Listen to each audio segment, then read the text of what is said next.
asking if people have got additional needs or something that you can do to help them, they'll probably tell you. If you don't ask, you're not going to know until you've finished, and they go, yeah, that was very interesting, thank you, but they haven't actually got the point of your message. I've got a guy, a friend of mine, and when he talks, he just looks at the floor like this. He has no eye contact at all, and it feels very uncomfortable.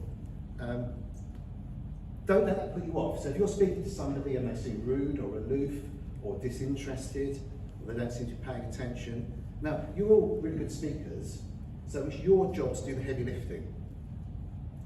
We know this, but it sometimes feels uncomfortable. But if you're there early, you get the opportunity to speak to people, find out what needs they might have, and then you can go and support them. So I did a workshop for the local National Autistic Society. So I was very careful when I got there to say, hey, look, there was only about 15, 20 people, but this is a safe space for us all to work together. It's not just me talking at you.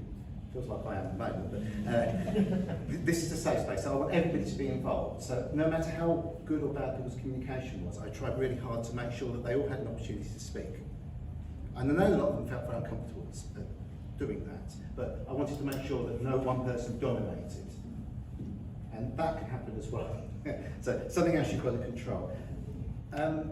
Think about different communication styles.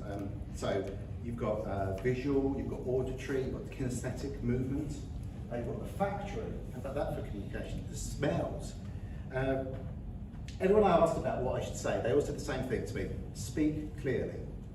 I don't think that's that helpful. So what I think people mean by that is don't overwhelm, don't fill people's heads with loads of irrelevant, superfluous knowledge. Especially if you've got a strong accent, talk slowly and give people time to assimilate what you've said. Now, none of this is mind-blowing new stuff. This is all stuff you should be doing already.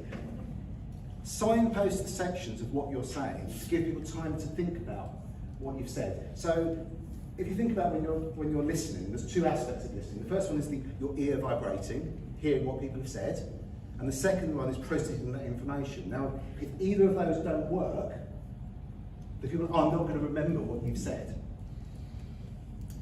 Think about the different learning styles. This thing in NLP, I don't know if you've come across, it's a bit pseudoscientific, well, it is pseudoscientific, but about this learning style. So you've got auditory, kinesthetic, movement.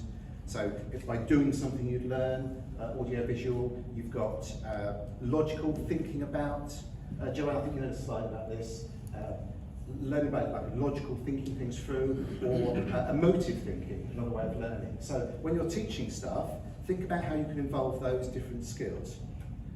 Most importantly of all, make sure that the audience can repeat what you've said. So if you just say stuff, show some slides, for a neurodiverse audience, it won't just go over their head. They need to be able to go back and review that material. So you could do a video of the presentation so they can watch it again. You can hand out detailed slides. There's various options, but it's really, really critically important that you don't just say some stuff and then leave.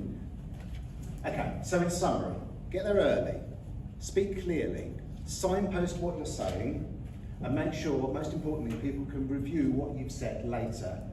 So that's it. Thank you very much. Cheers.